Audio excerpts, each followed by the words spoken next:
So, yesterday we talked about, the importance of multiplayer and sharing missions, being able to share the rewards from missions, being, kind of getting those elements together so that players can play together and really kind of pushing this.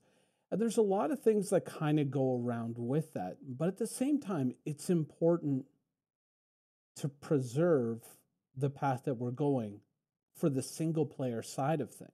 That is a very important component as well. It sounds like these are two things that are in conflict with one another, but in fact, they march together hand in hand, and they are both equally important.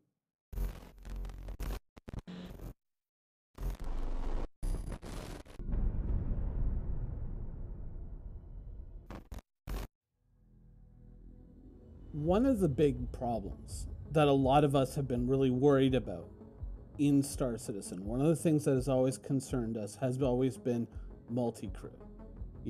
For instance, this ship here. This isn't a one-person ship.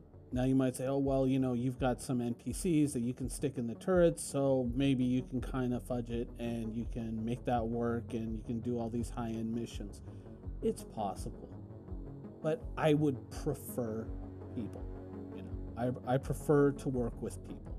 And so I think that it's a cool tool to have in the toolbox for when you need it. And one of the things that we have found in our multiplayer experience in Star Citizen is that, there was a concern, there was a worry that, there's a few too many hammerheads floating around amongst the enthusiasts, shall we say. But one of the things that we found is that people were more than willing to crew other people's ships. Maybe this is, an isolated kind of scum thing, or maybe this is something that's much more wide amongst a lot of orgs, where it's just like, hey, you know what? We all have a variety of ships, so why doesn't such and such get in his Vanguard? Why doesn't so and so get in their Buccaneer? The rest of us can all hop into, who's got a hammerhead ready? You do? Okay, let's all hop into his hammerhead. Let's share those missions. And it's kind of like, in a way, an adaptive fleet setup. So you've always got a certain ship on tap or a certain configuration of ships on tap. So no matter who's logged on, you can do whatever you want. You have access to a lot of missions. And one of the things that we found is that multiplayer concern in terms of making sure I got people around to crew my ship has somewhat melted away for, I think, a lot of us. We've kind of looked at it and said, no, you know what? This is actually kind of a good thing. It means that we've always got the right tools on hand, or to a certain degree, we've always got the right tools on hand when we need them. There's certain, nightmare scenarios where it's like this person don't log in. We only got fighters, but we want to do a capital ship mission. That could suck, but generally it is something that has worked out. But that aside, there are certain times, and I'm sure that everyone who watches this video is going to know exactly what I'm talking about, and it's nothing personal, and it's nothing, to say that, hey, you know what, I don't like these guys or anything like that, but sometimes you just want to chill out, and actually, this is actually going to sound pretty terrible, but you just want to play with, by yourself. Not with yourself, but by yourself. Actually, that'd be a pretty good clickbaity title for the video. Perfect. All right, but sometimes you just want to chill. You just kind of want to do your own thing. And I've seen certain threads on Reddit where people were talking about infiltration missions and stuff like that, and some layered, in-depth missions where, if you're a smart player, if you're a good player, you can kind of go, you can sneak in, you can take out the target, you can steal back the circuit board from the pirates, whatever.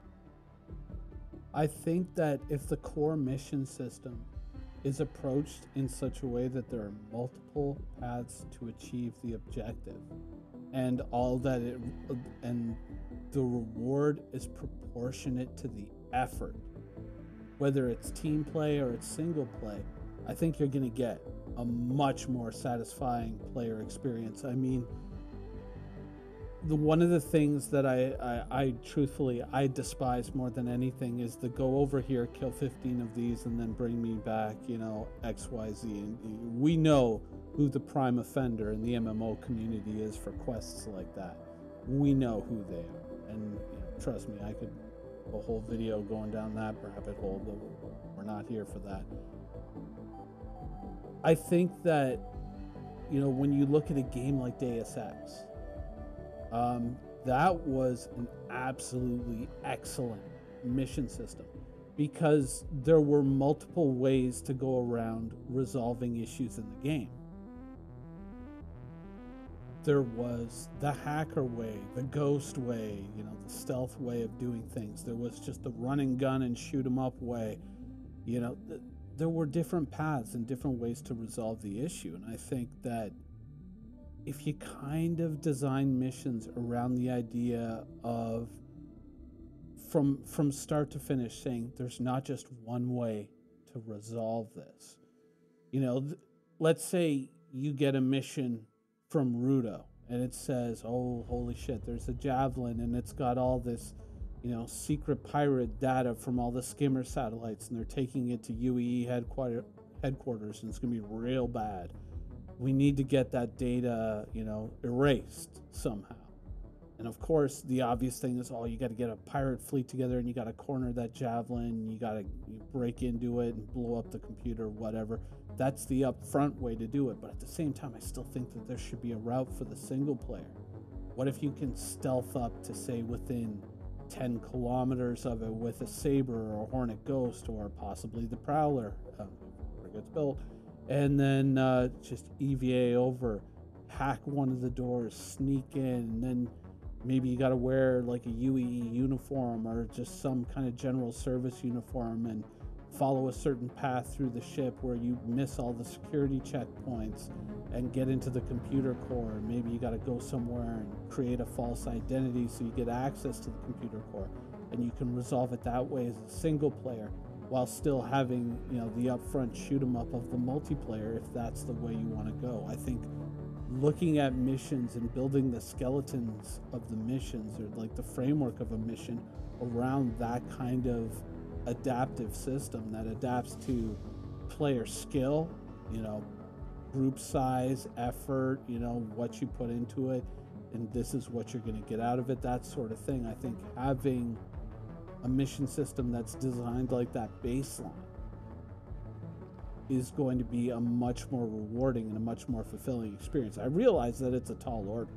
That's like, oh yeah, and just design all this and have it done by Christmas. Okay, thanks. And, GGWPXD, thanks.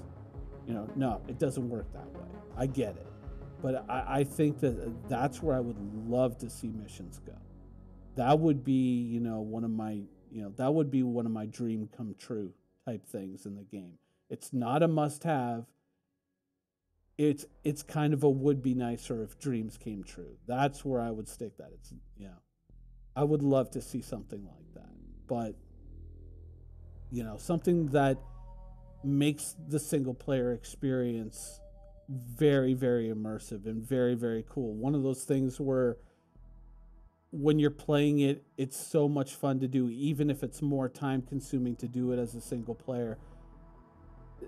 It's still so rewarding and so immersive and so intense that it gives you that classic PC gamer experience of looking up from your monitor, looking out the window and realizing the sky is turning blue and you're like, oh my God, it's 4 o'clock in the morning. I've been doing this all night. Holy shit. Having a mission system like that, that's kind of where I would like to see things go for single player. Not, spending that much time trying to resolve a single mission, but you know what I'm saying.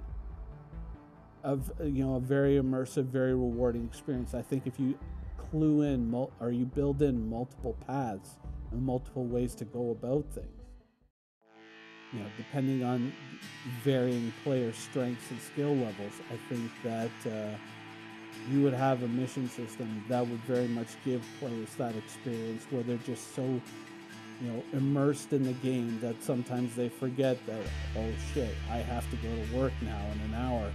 Uh-oh. But, once again, my point of view, my opinion. I hope you guys enjoyed it, and thanks for watching.